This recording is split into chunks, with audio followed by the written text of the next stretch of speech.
Yeah, Well, good evening, everyone, and welcome to EduTALK. EduTALk, as usual, as you know, is a bi-weekly virtual talk show created out of the need for a global learning community focused on topics in education, directly impact Caribbean nations and diaspora nationals working across the globe. EduTALk features teachers, principals, administrators, business leaders, and dignitaries who share their expertise on topics facing education today with a common goal of moving education forward and our students upward. I am your host, I'm Dr. Dwayne Dice. I'm the CEO and founder of Education Solutions International, Inc. And I'm joined by my distinguished colleague and co-host, Dr. Miguel Barker. And Dr. Miguel Barker is a seasoned administrator and a principal at AMA Oman International School located in the Middle East. He's also the Chief Academic Officer at Education Solutions International, Inc. Please visit educationsolutionsinternational.org and subscribe, everybody. And also, if you're on the platform, watching the video and sharing it, also ask others to subscribe to our YouTube channel. We have with us this evening a wonderful topic that we're discussing. It is the Jamaican Republic, looking at Jamaica transitioning from a two-party system, you know, the democratic system, to a republic, and getting that view on education, the impact on education, as usual. So, Dr. Barker, we were supposed to have Professor Hutton with us, and I think he's running late. We're going to stay tuned anytime he will join us this evening. But we're going to get the ball rolling here. How is your morning so far? Because I think it's around 4 a.m. No, morning's great. It's quite early. Yes. So pretty much getting ready to start the work day. But yeah, good to go. Yeah, it's a pity we haven't had our guests as it's always good to meet different people and share these people with our listeners. Yes. So yeah, but I suppose we can still talk about these issues and see if he joins, and then if he doesn't, then we can maybe do that conversation another time. So yeah, definitely. yeah. So we get the show rolling here. We're good to go in terms of what we have to discuss, and the topic is relevant in our system. I'm going to share the flyer with everybody before we start getting into the meat of the matter here. It talks about the education system in Jamaica, and we can make reference to the Caribbean as well. So it's the Jamaican Republic and the Jamaican public education system. So that's what we're looking at today, or this evening, or this morning, depending on where you are in the world. And I want to highlight something here, Dr. Barker, before as we dive into this. We talk about getting Jamaica on track to be a republic. What I was reading recently, there is about 3 days ago or 4 days ago, there is something written in Essence online paper, and it's essence.com, and it talks about Jamaica and becoming a republic. And it also shows that it's not strange for Jamaica to be on that path of becoming a republic or wanting to become a republic, because other Caribbean nations have done so too. And the article online stated that Guyana and Dominica and Trinidad and Tobago have also removed the Queen as head of state back in the 1970s. So it's not a new thing, and it's possible. And looking at the benefits of this, as well as the structure that we will create in the system moving forward in Jamaica. So to commence this move as a republic in terms of republic status, there are some expectations, of people and recommendations that everybody is trying to put together as a journey begin. We have also the Bahamas and the Belize trying to follow suit with that. So the course that we're looking at, and we have talked about this on this program quite a bit, the course we're looking at is what does it take to become a republic from a Jamaican standpoint? Because we're not looking at Trinidad, we're not looking at the other Caribbean nations and saying that if they do it, we can do it too. But in our own unique circumstances, what is it that we need to put in place as Jamaicans to get the ball rolling on becoming a republic here? Yeah. No, I think it's a debate that is in many spaces, right? I don't think you're streaming in. Huh? Oh, yes, you are. Yeah. It's a debate. It's in many spaces. It's in the political space. It's also in the civic society space.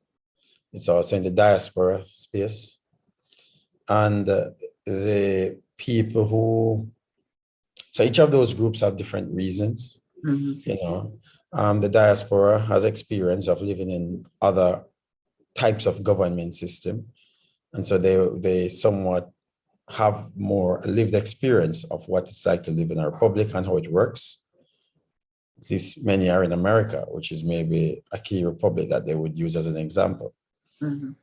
Especially when they talk about the structure of the House and the separation of powers, the role of the executive, the role of the legislature, the role of the judiciary. But we also have the politically conscious people who have always been speaking about, so there's a political side and then you have the political conscious side. So the political side, which people trying to be the government, for example, that makes this change. And so in many ways, sometimes they'll face opposition from other governments who don't want to lose the opportunity to say, we brought in this thing, without focusing a lot, I would say, on the benefits, but more on the actual day that the ribbon is cut. We have the people who have looked at the history of Jamaica and the forced umbilical connection to the British Empire, despite the atrocities that they would have claimed to have and have support in history. So for them, it seems to be almost like a submission to what was wrong by continuing to be a member of the Commonwealth in the way that we have been, and using the Queen as head of state in the way that we have been. So that in itself has a lot of different players. And, when you have a lot of stakeholders, then finding a solution becomes a little bit more challenging. Yeah, you're right. And I'm glad you mentioned the different parties that are involved, because when you look at the diaspora, as we know, we have more people living in the diaspora than in Jamaica, in mainland. And it seems like it's not unique to Jamaica. It's probably the same as in any small island or country around the world. It's really a thing. It's an aspect of the country that we need to take into consideration when you're looking at that. So when we get into like the Constitution and the reform of the Constitution and the benefits of having that diaspora over there, it reminds me of, that cloud of people hovering over and not wanting anything to happen to this unique land. That's how I look on the diaspora. Oh, we have Professor Hutton coming in to us now. So Dr. Bag, I don't know if you want to share anything else before we get over to him. Well, bring him on. There's also the question of the role that diaspora plays in Jamaica. I mean, I just mentioned a question I saw on Facebook. Should the diaspora, members of the diaspora, be allowed to vote in elections in Jamaica, or to what extent should they be allowed to vote? So there are a lot of that. It's a lot happening, and maybe what's missing is a voice that cuts through. Yeah, it's definitely a voice. And bring clarity to the conversation. So yeah, maybe that's what Professor Hutton can help us to do. Yeah. Professor Hutton, we're live. We're live online at this time. Sorry to get you in the live. It's live feed as you get on here, and we want to welcome you to EduTALK. To see if we can get your microphone up and running. And the camera a bit down as well. Yeah. Hi, Professor. Hi. Hey. Yes. My internet went and I drove miles away. Yes. To a friend's house. I just reached there. Oh, Dr. Barker was right. Yes, my internet went in the nick of Justin. I mean, I just, Yeah. Yes. Yeah. All right. You can bring your camera down a little bit. Sure. Yes. Oh, perfect. Yeah, man. Yeah. So good. Good. All right. So Dr. Barker and I, we have some questions that we're going to just engage you, and we have audience online as well. Sure. Once they have questions, they will drop it in the YouTube chat. Everybody who's listening, and you'll get your questions answered on here. So drop your questions in the YouTube chat. Also your comments as well, as we have Professor Hutton here with us. So Professor, before I hand over to Dr. Barker, we're gonna just go back and forth here. Just share a little bit about you, because this is your first time on EduTALK, and we're very happy to have a man of your caliber here to talk to us about the Jamaican, we're calling it Jamaican Republic, and then looking at public education, the public schooling, as it were, in Jamaica, and the Caribbean too. Sure. But give us a little bit of who you are and what you have been doing in Jamaica, in your sphere, and then we get into the other parts. Well, I've been teaching formally from age 16. Yes. Wow. Before I went to college at 19. And I've always been in teaching. I've always been an institution of learning, either as a teacher or a student, or both. Wow. And I specialize in, I have a PhD in political science. Mm-hmm. I've always had interest in philosophy, including the philosophy of education, philosophy of enslaved Africans. I've done studies on identity. Mm-hmm. Coming out of a colonial situation, identity is a very, very important issue. So it's the issue of knowledge. How do we think? And what do we think? And why do we think what we think? Yeah. And how thinking is related to the issue of identity. Yeah. So that, of course, I'm a visual artist, as well as a photographer. I have done numerous studies. Beside that, I've done numerous studies in Caribbean culture. Yeah.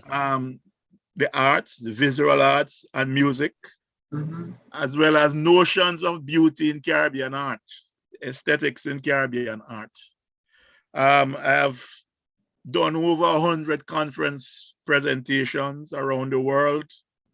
I've written and published extensively on the Haitian Revolution, Morant Bay Uprising, Rastafari, Caribbean culture, Caribbean art, Yeah.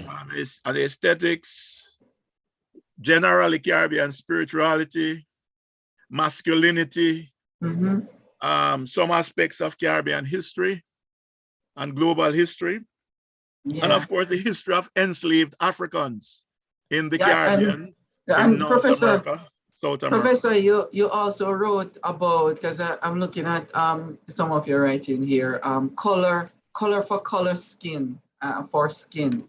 Yes. Yeah, that pretty deep concept you have there. Yes, color for color, skin for skin was a slogan by people of the Paul Bogle movement in the 1860s. One of their slogan was color for color, skin for skin. And it was a slogan of the Morant Bay Uprising of 1865. So I have done extensive study on that period, and that is a book that is coming out of it. That book was published in 2015. Color for color, skin for skin, marching with the ancestral spirit into Warho at Morant Bay. Okay. And I'm currently writing a novel based on that research as well. Yeah, so, you mentioned the Morant Bay Rebellion, and I have a little personal story that I'll share. I think it will connect nicely to what your, the things that you seem to be concerned about, and I don't want to say that I'm sure. I said, seem to be, you'll put me right soon. Yes. But I remember when I was studying history, I was one of those students who didn't go to class. So I never went to class. I was one of those students who, God knows how I've managed to succeed in education, but I was good at learning, but I wasn't good at school. So while I was skipping school, I wasn't a bad boy in that sense. I actually used to go to the library. And so I was studying history, but I wasn't reading, the Caribbean Storybook 1 and the Making of the West Indies. I wasn't reading those books because, one, I didn't have those books. But what I was doing was just reading the books that were in the library. And so I came across a book called Capitalism and Slavery by Eric Dr. Williams. Williams, yes, which provided a different account of how the Morant Bay Rebellion happened, not necessarily even the lead up to it, but what happened afterwards. Yes. And it was interesting to me because in all the books that we had in school, it only spoke about up to Morant Bay Rebellion. And that was it. Yeah. It didn't really provide an understanding of even what happened to the governor here, how that the amount of hangings, killings, and so on that happened. Yeah. And for me, it still stuck with me that knowledge was available, but no one was being taught about the whole, it's like we're only given factual information, but no context and nothing to point out. I would say many people don't even realize that the Morant Bay Rebellion occurred after slavery was abolished. They might even think it happened before. Yes. Maybe help me with that, because I know you are more of an expert here, but I sense that there is a kind of a conspiracy to keep people away from some of these kind of more, that will allow them to understand. Yes, you hit upon a very good point there. And it's something that I've been grappling with. I think it's one of the problems of our education system. Because when I teach certain issues, one of the often repeated saying to me by my students over the years, sir, how come we never know them thing there? How come them never teach you them thing there in school? Right? No, it's a problem. It's a problem not just for Jamaica, it's a problem in the Caribbean, it's a problem globally. The problem is manifold. One, it is, in fact, when we talk about those things, there are some people who will tell us, forget the past. Yeah. Let's sleep in the dog's lie. Yeah. Right? Yeah. But the fact of the matter is, Jamaica was a colony to Spain for 161 years. And then Britain. And to Britain for 300 odd years. So we have had together a colonial rule in Jamaica for about 468 years. Yep, yep. Of that 468 years going up to 1962, of that 468 years, 329 of those years were Slavery. years of enslavement. Yep. In which over 1 million Africans were brought to Jamaica by 1808. Over 1 million. Yeah. And at emancipation, real emancipation, in 1838, because the law was, the act was 18. The law, yeah. 1833 to 1834. When slavery was abolished in Jamaica in 1838, the population of Jamaica, the black population of Jamaica, was about 320 from out of 1 million. So that slavery was more than just enslavement of Africans. The African population of over 1 million throughout slavery in Jamaica was unable to reproduce itself. That is genocide. Yeah. The word for that is genocide. Yeah, it didn't increase. Right? So that of a population of over 1 million, when slavery was abolished, the population was just over 300,000. And at a certain point, with the rise of sugar in Jamaica, and when the British took over in 1655, the average lifespan of an African brought here to work was 7 years. Wow. 7 years. So we have to understand that history. Yeah. And as you have said, you have hit upon something very, very close to my heart. When you said you went to the library and you used to read, and you read and you read and you read. That is the same thing with me. In fact, most of the things I've learned in life, I didn't learn it in any school. Same. The things I've written about, most of the things, 90% of the things that I know, I never learned in school. So what does that, and when you say school, we're thinking in Jamaica, and we were in Jamaica and thinking. Primary, secondary, and primary, secondary coming through.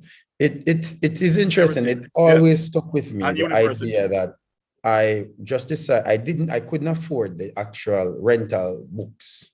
Yeah.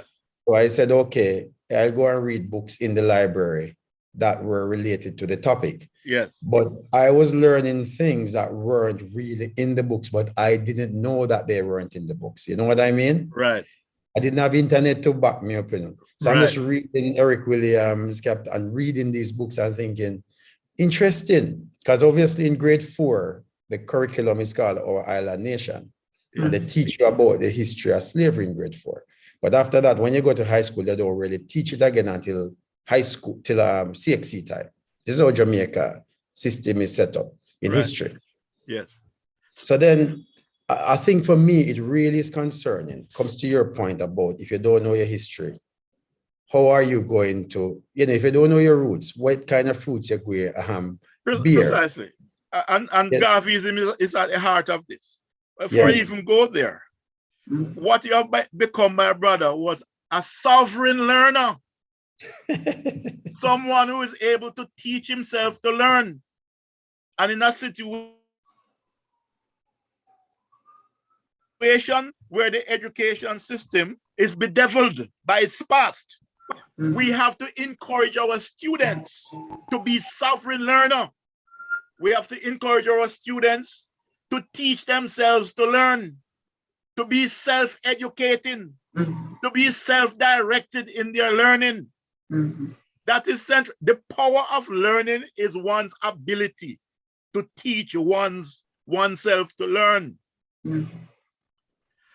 Sorry, and the most important category in that, apart from the fact that you need to reading, therefore, is the most important category in that type of empowerment, right? In fact, what Marcus Garvey did was to apply one of his principles, the principle of self-reliance. He applied it to education, including his own education. Garvey was a self-made intellectual and one of the most brilliant intellectuals of the 20th century. Yes. Globally speaking. Globally. Right? Yeah. Garvey was a teacher at art. He was a teacher. And therefore his political campaigns, his writings, they were all about helping African people or people of African descent to know themselves. Yeah. He says that the first thing African people should know is themselves. What he calls self-discovery. Yeah. It's the first principle of his philosophy of being. Self-discovery. And therefore what Garvey did was to take something out of the Bible and actually build the tenets of the philosophy of being around that. Yeah. As a man thinketh, so is he. What he's saying, what you're thinking, your thought processes shape who you are. Yep. Yeah. Not only that, these things shape who you are, they shape what you do. Yeah. They shape your attitude. They shape your values. They shape your behavior. They shape your agency, your agental complex. Yeah. So your thoughts actually drive your actions. Absolutely. Become your action. Professor, why is it that the Jamaican education system is so reluctant in teaching Garveyism? Well, one of the good, for the same reason. Garvey is the first national hero. Right. Garvey is a global African hero. Garvey is beloved and is studied all over the world. Numerous books have been written about Garvey. Garvey is taught in many institutions around the world. Garvey's writings, Garvey's philosophy, it's a philosophy of self-liberation. It is difficult because if we understand what the colonial system did consistently in the informal education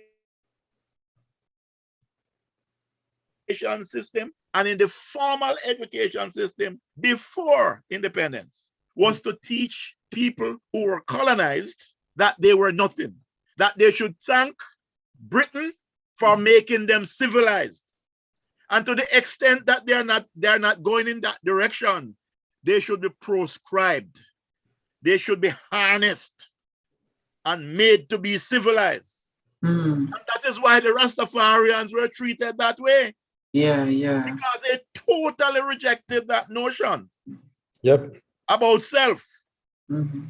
If you don't know yourself, you will not likely to act in your own self-interest.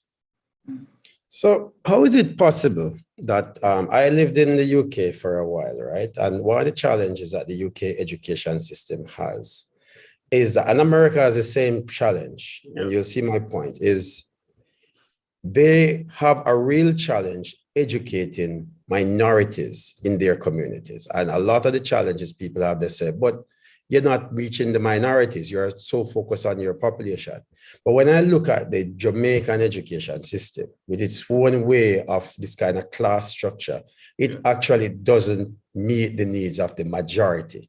How is that possible that in your own country, while other countries are struggling to build an education, build a bigger umbrella, so to speak, to include minorities, and people are saying, but we need a voice. We have an issue where in our own country, the education system actually does not educate the majority. I mean, how is this connected? Because and first of all, I don't know what your thoughts are on that. There's a feeling that the feeling is that anything that is derived from Africa, anything that has roots in Africa, whether aesthetically in relation to the issue of beauty, many Jamaicans talk about bad hair. Many of us talk anything too bad, no good. Yes, yes. We have been taught that from the beginning of enslavement, right up into independence. And to a large degree, unfortunately, the Jamaican education system perpetuated it, right? To a large extent. Yes, yes. Now, there's a quote from Marcus Garvey made popular in Redemption Song by Bob Marley. Yes. He took it from a speech made by Garvey in Canada in 1937, thereabout, right?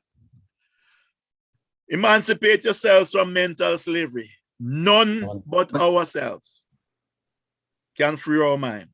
None but ourselves can free our minds. God was speaking to the issue that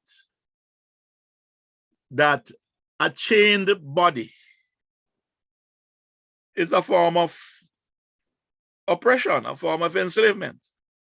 But the biggest form of oppression is when your oppressors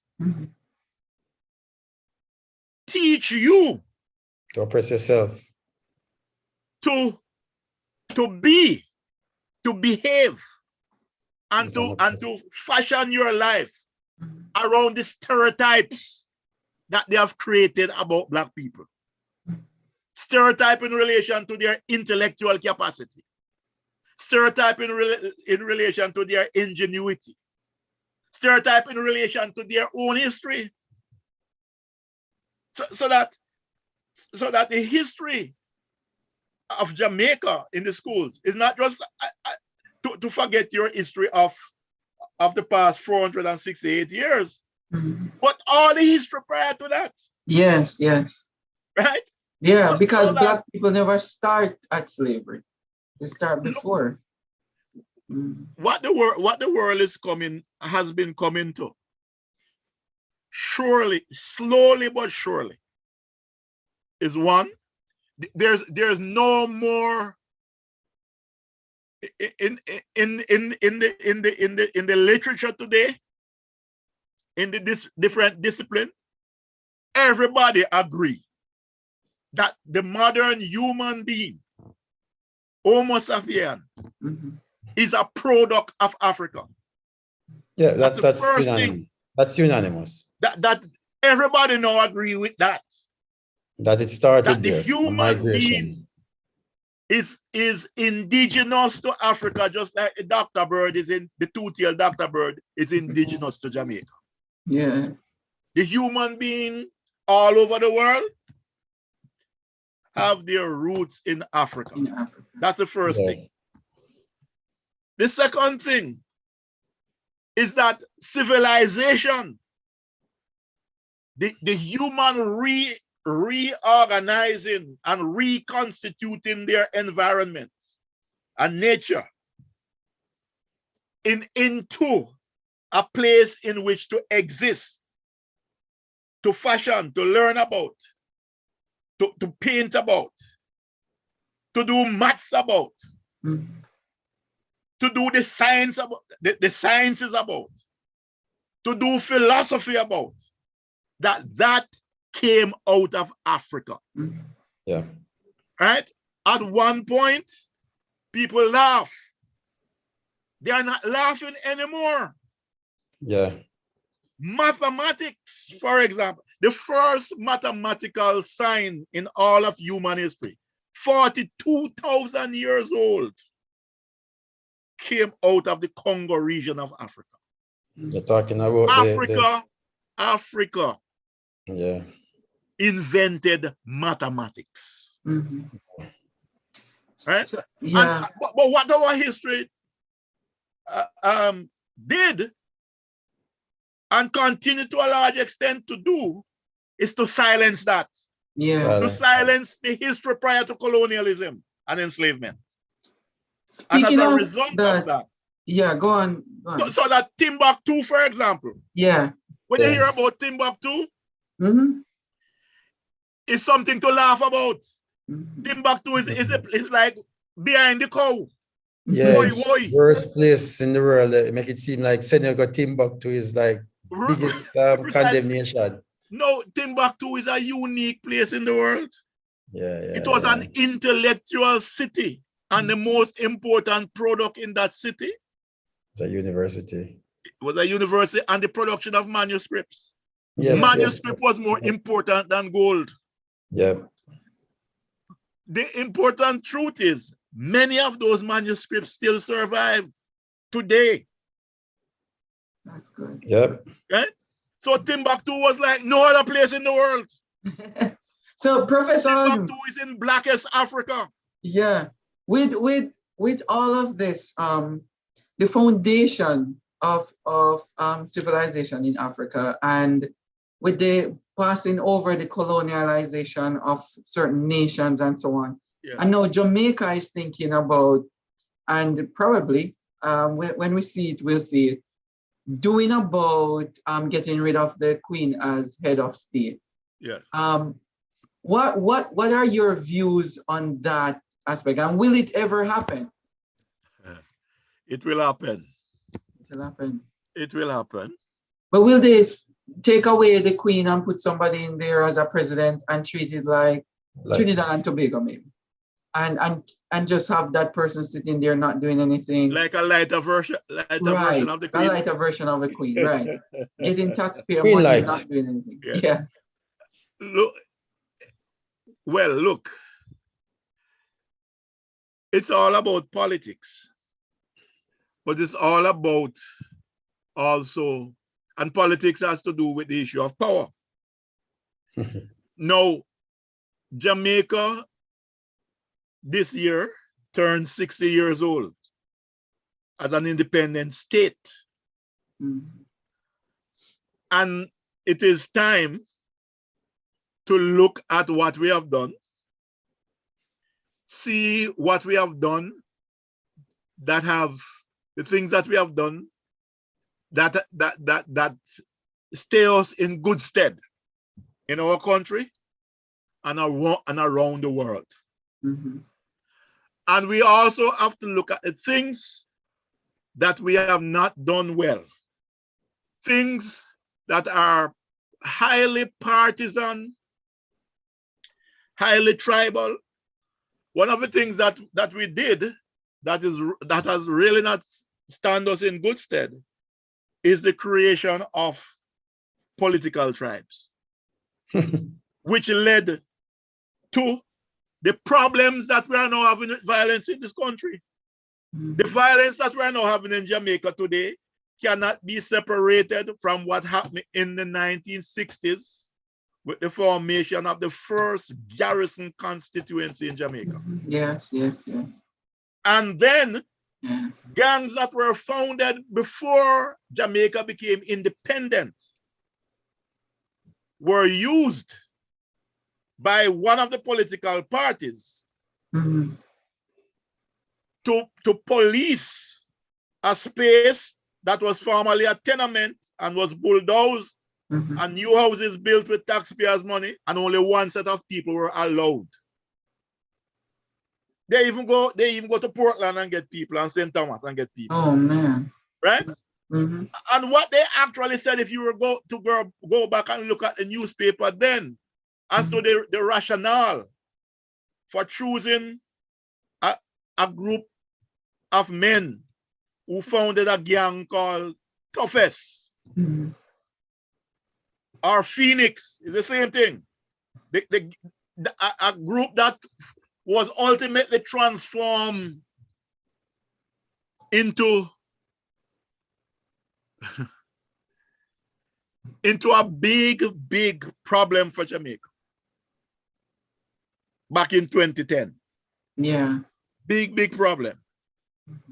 The people at the time actually said that we cannot trust the police. The police seem to be supporting the next party. And therefore we have to have people to protect this space. The purpose of doing that is to have those people voting in perpetuity for the same party over and over again. So that is one of the ways that we build our democratic structure.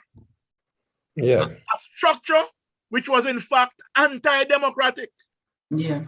Anti-democratic because it seeks to arrest a group of persons in certain housing estates paid for by taxpayers' money, and that in gratitude they will continue to vote for a party, and as a result of that, you know, and since then Jamaica has become fully garrisonized, so to speak. So the point I'm making for all of this is to say that the crime that we're now having, because what happened is that those gangs morphed into not just political, they are not just political supporting paramilitary group, but they then become businesses in their own right.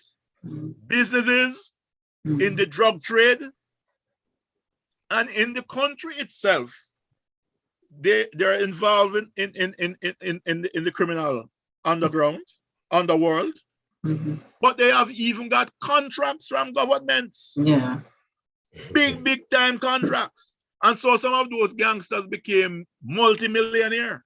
They not only became multimillionaire, they were able to guarantee the parties to deliver a certain amount of votes. So you don't have to necessarily go and campaign in that place, because those votes are sure. Yeah. And sometimes if the people try to do something that the party doesn't like, then it is those gangs that will mete out discipline. Yeah. Right? So what we have now, the thing spread all over Jamaica. Yeah. Right? Westmoreland, Clarendon, St. Catherine, St. Thomas, St. Mary, and of course, Montego Bay was a part of the original scene.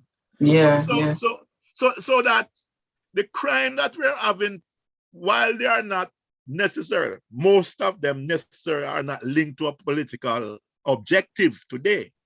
The fact of the matter is, they were given birth by this type of political arrangement. Yeah. This type of political superstructure. So that is what happened.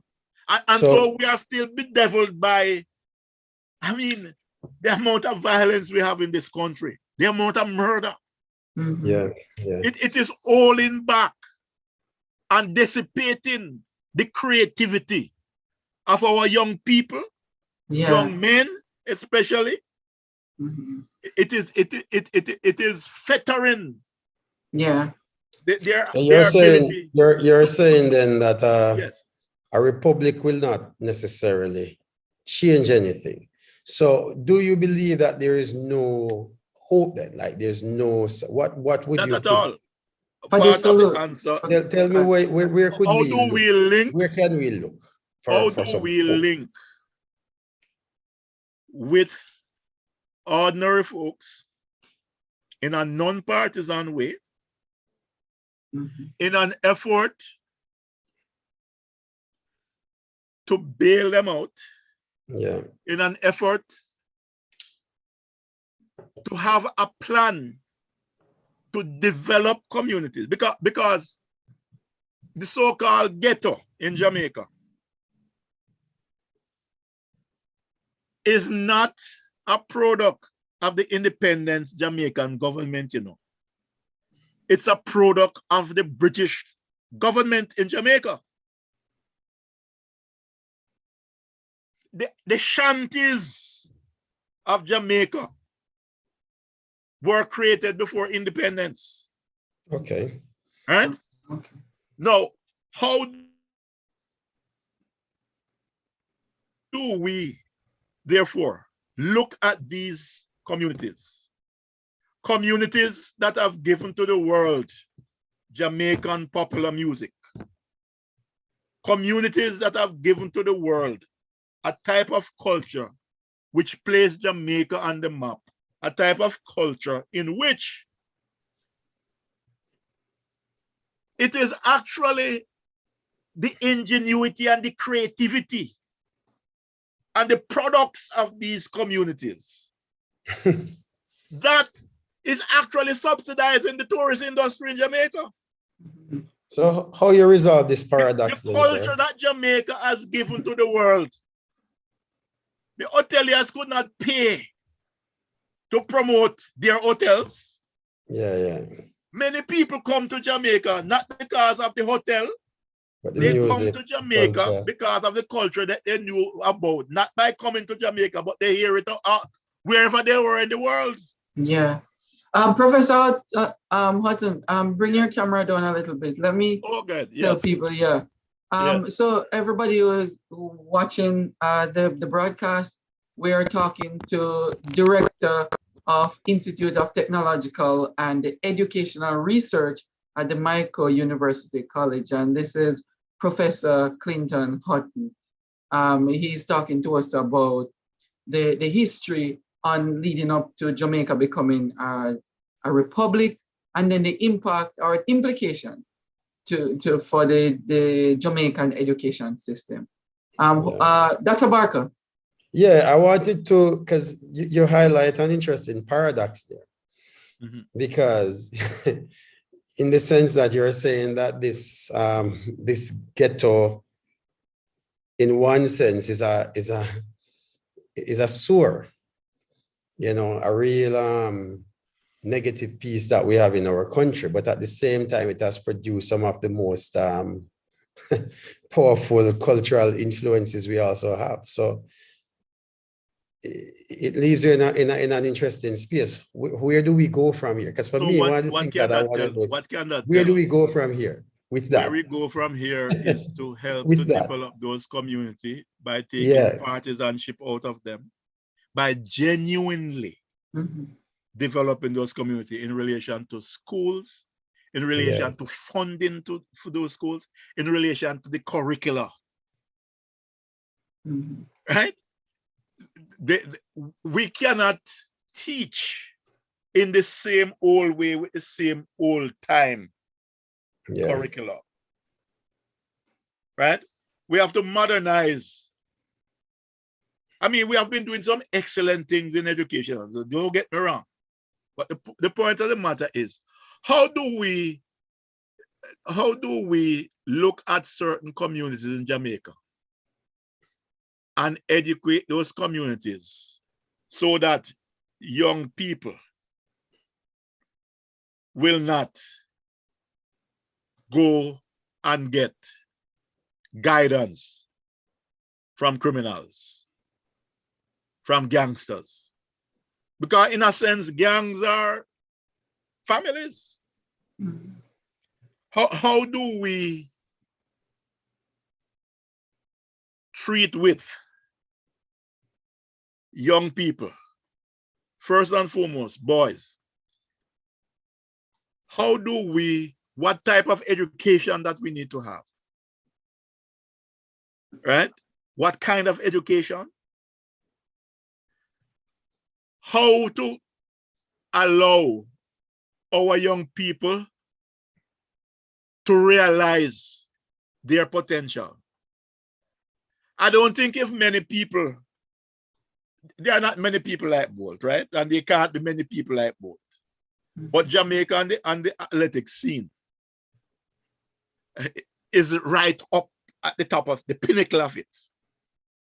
Per capita, we have done better in athletics than any other country.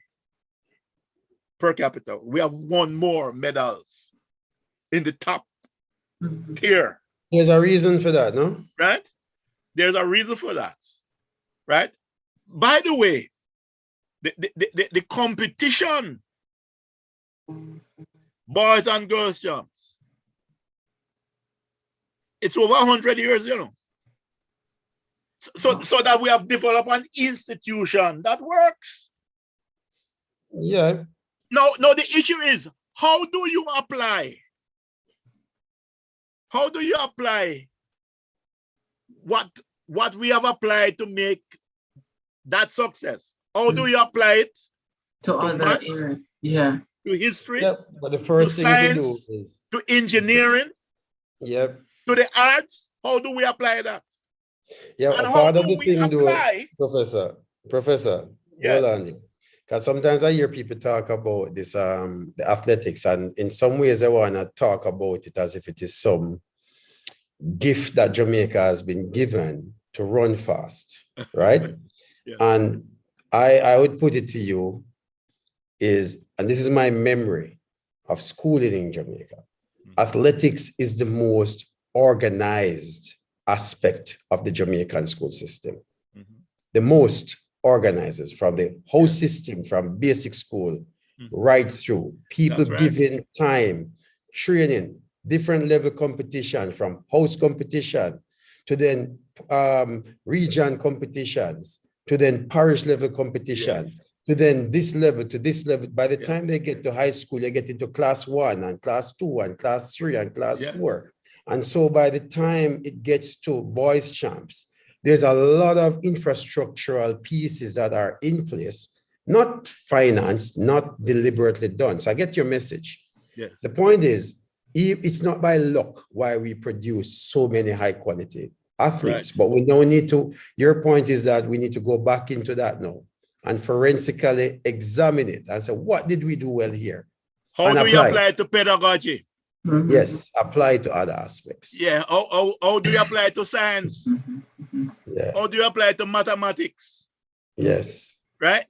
In other words, when we do research and MPhil and PhD students who we need to encourage from time to time to look at those issues, right? We have fine coaches. Many of them trained in our own institution now. Yeah, yeah. Some of the best in the world at all levels. What is in this training regime? What in this, what the ideation of sports and the mechanics of sports and of competition? What can we learn from that in relation to the science of teaching? What can we learn from that in constructing or reconstructing curricula in different disciplines? I am suggesting that there is a lot we can learn from praxis and from practitioners. But guess what? We can do the same thing for music. The question is, what does Bob Marley mean to the education system in Jamaica? Anybody knows Marley knows about his methods, how he created songs. What in that can we theorize for the arts program, the music program? in our schools. And we say the same thing for Jimmy Cliff, for Lieutenant Stitchie, for Beanie Man, and their methods are there. And guess what? They did not learn these things in the formal education system. Yeah. They learned it from the informal system. So there's an informal system of teaching and learning in Jamaica. That is how the music industry came about, from that informal system. How do we then learn the lesson from the informal and bring it into the formal system? Right? Because we have to ask ourselves, what does Marley mean for Jamaican economy? What does he mean for philosophy, pedagogy? And we can say the same for Miss Lou. Yeah. Yeah. Right? Yeah, we there's can a say lot the same of for Clement Dodd, who marshaled the thing and become a key person in the development of the recording industry in Jamaica from the sound system. We can say the same thing for Headley Jones, a man who was an engineer, not mechanical engineer, electrical engineer, right? A man who went into World War II to learn to use radar, sending off on British plane and landing plane. What he did when he came back to Jamaica was to use the application of radar technology, the lessons he learned from that. He applied it to the development of the amplification of sound. Yeah. And what was the result? The creation of something we call the equalizer. Yeah. To separate different sounds at different levels. The high sounds, the middle sounds, and the low sound. Powerful. And what was driving that? The sound system. And the competition in the sound system, which is where people get paid. And this is where Peanut Man go sell them. And peanut. But the issue I have, and I come back to it. And the orange man. Right? But we have a thing, you know. We have a thing which says that ordinary people, what they have to say is not important. Right? But it's ordinary Jamaicans that put Jamaica on top. Yes. Certainly. So, Professor, yes. Dr. Barker, I have a question. We're winding down. I want to ask about the advocacy network. Yes. But go ahead, Dr. Barker, with your final. Okay. So, yeah, no, it's just following that, because when I listen, there's one theme that I see coming through, and it really portends what may happen, whether we become a republic or move from 60 to 70 years at independence, which is, it seems to me that the successes that we seem to have are still not intentional successes.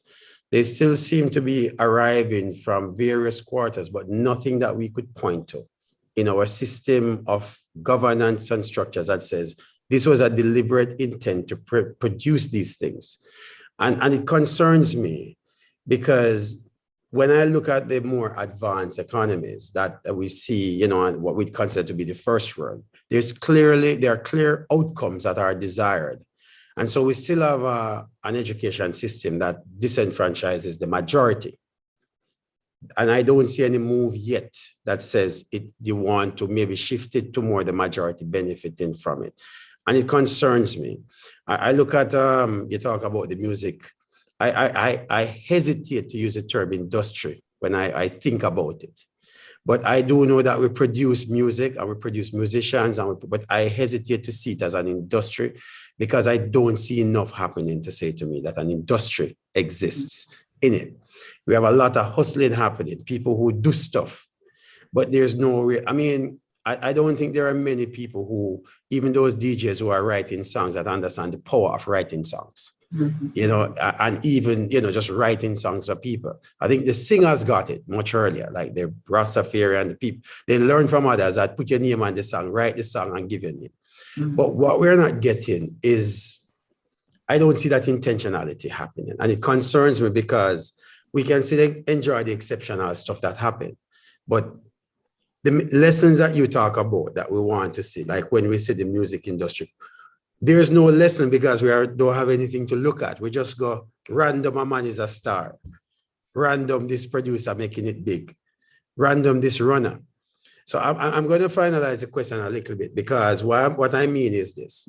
For years, athletics provided an outlet for poor kids to have a chance in life because they knew that if they go to boys' champs and perform well, or girls' champ and perform well, they could get an American scholarship. This was their way out, right? Even then, while we would produce the ad hoc, the now and then, we'd be in the top 5 and 6 and so on, we weren't producing the high quantity of world beaters that we did in the last couple of recent years, simply because they'd go to US and get burnt out, right? And come back and not time for us. Then a stroke of luck, Asafa Powell maybe didn't get a scholarship and started to train in Jamaica and start making world record while in Jamaica, right? And everybody starts, but we could actually train in Jamaica. We don't need to go far. We can train here. And that kicked off a whole new thing. But there was always an opportunity for students to run fast and get a scholarship to go to an American university. My question is this, is roundabout the connection between the institution you spent a number of the years working, right? How is it that it never occurred to the powers that be in the University of the West Indies to say, some of these scholarships, people maybe should be, in a sense, I don't see how things are connecting. And now they are doing it because it looks sensible. And EduTALK is doing it because it comes late. But I hope you get the gist of what I'm saying. It seems like, connect the things together properly to support a bigger picture. Right. But we also were saying never too late for a shower of rain. Good. And therefore, the important thing is that things that were thought not to be important are now seen as important. Yeah. There is a sport faculty at the University of the West Indies. Yes. There are students from around the world coming to our high schools. So that they can perform, and get Jamaican coaches. Yeah. Right? So things are changing. And they are changing because of success. Success is very, very important, right? So that's the thing. So now students can get scholarship to go to UWI, sports scholarship. Yes, we know that. No, I mean, I've taught a number of them on campus, right? Students can now get scholarship to go to other tertiary institutions in Jamaica. Yes. EduTALK and I think Michael as well, right? So that we are there are hurdles that should not have taken so long to cross. Can't cross it. But we know now that we can cross it, right? Yes. And it will be better for us because in the process of doing that, we are now attracting foreign, we're getting abroad to come to Jamaica, to go to our schools so that they can get the experience from our Jamaican culture of athletics, as well as the training from our coaches. So of course we have to continue to build on that. Also, we have to have more students doing their MPhil and their PhDs in to those do areas. More research in aspects of athletics. Yeah. Right. And that those texts should become reading text in our institutions. Which is a big problem as well, because we're still using the British published books. Because it doesn't mean that because this country has economies much million times bigger than Jamaica, that they are better than us in everything. We are better than them in certain critical things. And the things that we are better in them on, we can't lap our tail between our legs and not see because of a problem of a colonial type of subjection that we continue to impose on ourselves. Yeah. Right? Plantation psychosis. And we do that at all levels of our society. 100%. Or some people you don't expect it from, right? So once we begin to realize that, then inch by inch, we go forward and up and up. So the lessons that we learn, therefore, have been learning in relation to sports. There's a brethren now who 100-meter brethren, him really, he's really fast. Because once the boy bolt Ghana, who know? But the fact of the matter is, the schools have been, and you can name this other school. It's not just town school alone, and it's not just traditional high school alone. They are the so-called junior secondary school and the new, which are now the new secondary schools. Some of them are outpacing some of the traditional high schools. So that what we need to support these schools financially. We also need to encourage the old students, and some we do have to encourage some. There are some schools at the old student association. Them people that never leave them school. Right? So that the support, material, financial, moral support from the old students association of these schools, where we have them, and to help to build and develop those where we don't have them. Right? Yeah.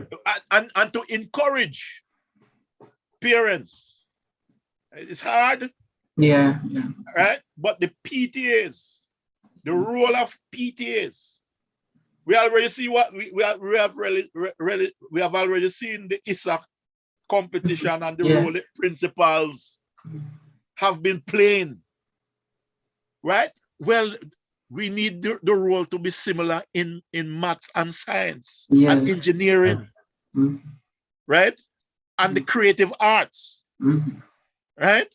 And food technology and environmental sciences. Yes. The same thing, right? We don't have to go anywhere. Yeah. We don't have to go anywhere to learn those things, you know.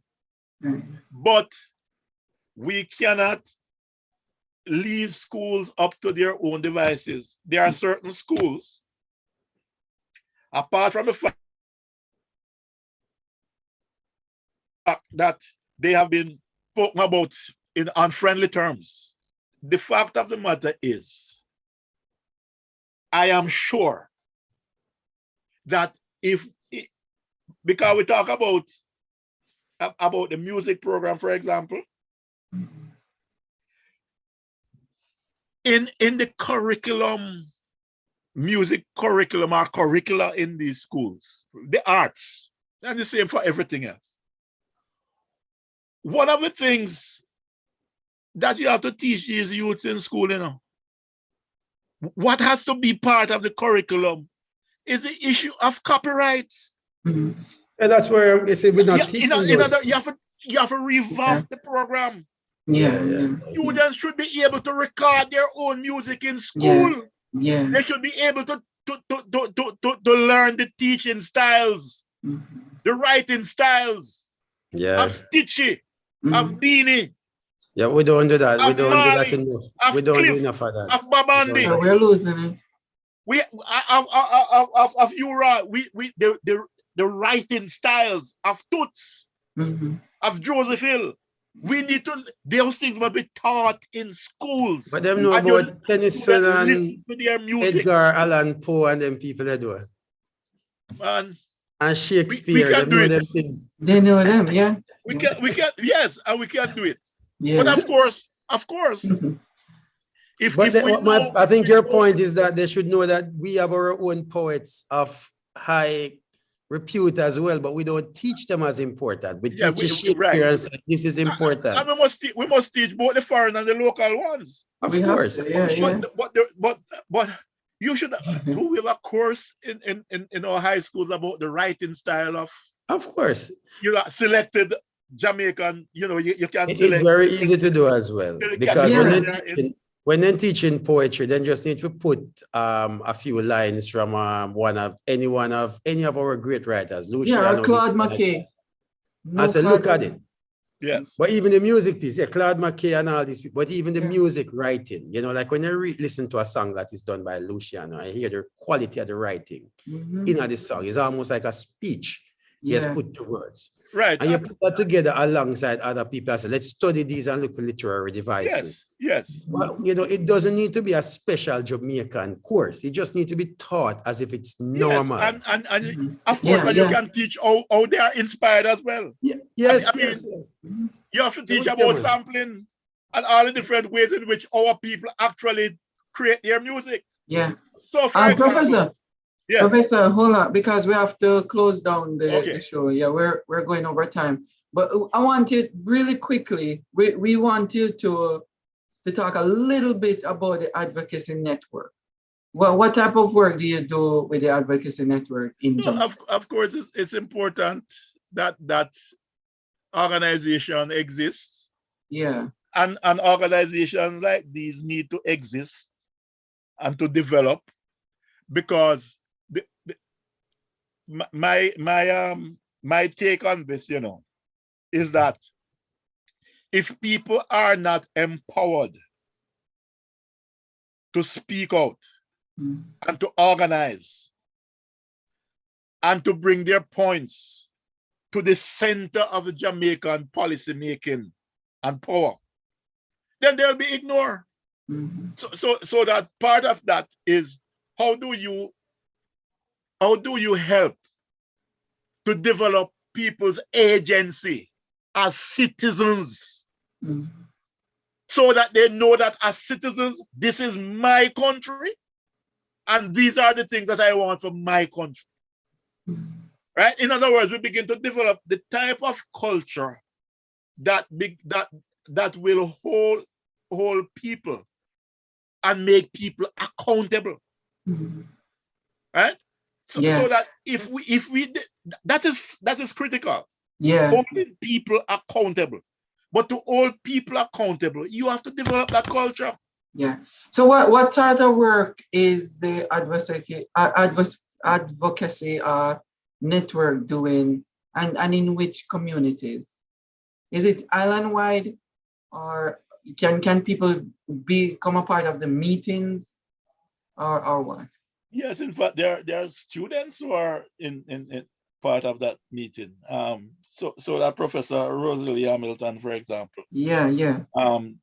Should be conducted. There are students from different institutions. Yeah. And more of them. And it's the advocacy is not just about a parish or our town. It's national. And the point of the matter is, it's something that has to grow. Yeah. It has to grow, and it is going to grow based on what truth people see in the type of things we are advocating for, right? That it's not an organization that is partisan. The purpose is not that. The fact of the matter is, 98% of all Jamaicans coming from one place, the KNPs, as Professor Nettleford would say, right? Our experience in the KNP should not allow us to be killing each other, right? Because when we're divided amongst ourselves, whatever force is able to allow for that division, then that force stands predominate. Yeah. Right? So what is it? We are seeking to strengthen the rights and responsibility of citizenship for the purpose of seeing our country going forward, the purpose of that people will be accountable and people will desist from doing certain things. Some people think that the economy, that the treasury belong to them. Yeah, and not the people. And it's because there is nothing to suggest that they will be held accountable. Yeah.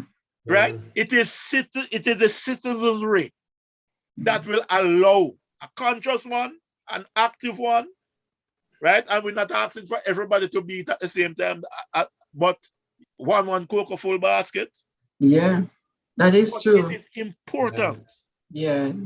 that the agency and consciousness of citizenship becomes the part to take in this year of the 60th anniversary of our independence.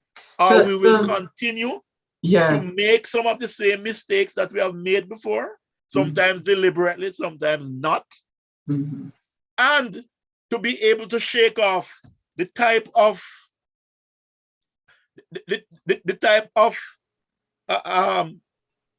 colonial mentality and the colonial psychology and the colonial philosophy that bedevil our ability to be who we are. Right? So Professor, said, we are who we are, and that's how it should be. Yeah. Right. We're gonna and that thing starts from our children. Yeah. We're gonna get you on EduTALK again to talk about Garveyism. Yes. Yeah. We're gonna get you to talk about that. But we're very privileged to have you on tonight to talk about some aspects of Jamaican Republic journey to Jamaican Republic, and also the public school education system that we have. Everyone, please, you can subscribe to educationsolutionsinternational.org. Subscribe on that, the website. You can also subscribe to the YouTube channel, and it's Education Solutions International TV. And you can see a bunch of other videos that myself and Dr. Barker put together on here for your liking. You can go on there, do your own history studies, different aspects of education. It's a whole plethora of issues that we talk about in education, and still continue to contribute.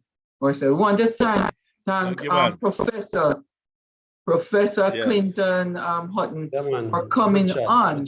Yeah, and he's the director of the Institute of Technological and Educational Research at the Michael University College. And we're going to have you back on in a few weeks, Professor, to talk a little bit more about Garvey, especially when we get closer to August. When Garvey's birthday is coming up too. August 17th is his birthday. That's actually my grandfather's birthday too. Okay. So I have it right in my head that I know that. Yes. Dr. Barker, thank you so much for being on too, as usual. Myself. Yeah, it's redundant, but I'm thanking you anyway. Professor, enjoy your evening, and thank you for the drive over to make the connection. Yes. Yeah. And also, how can I forget our viewers? Thank you, viewers. Please share the video in your network. I noticed that nobody dropped any questions or comment in the chat. Apparently, you're over there mesmerized by Professor Hutton here with his charm and his charisma and his intellectual abilities to share stories of the past. What good, everybody, and we'll have another show for you next week, Tuesday. What good, everyone. Take care, and we'll give thanks. Give thanks. Give thanks.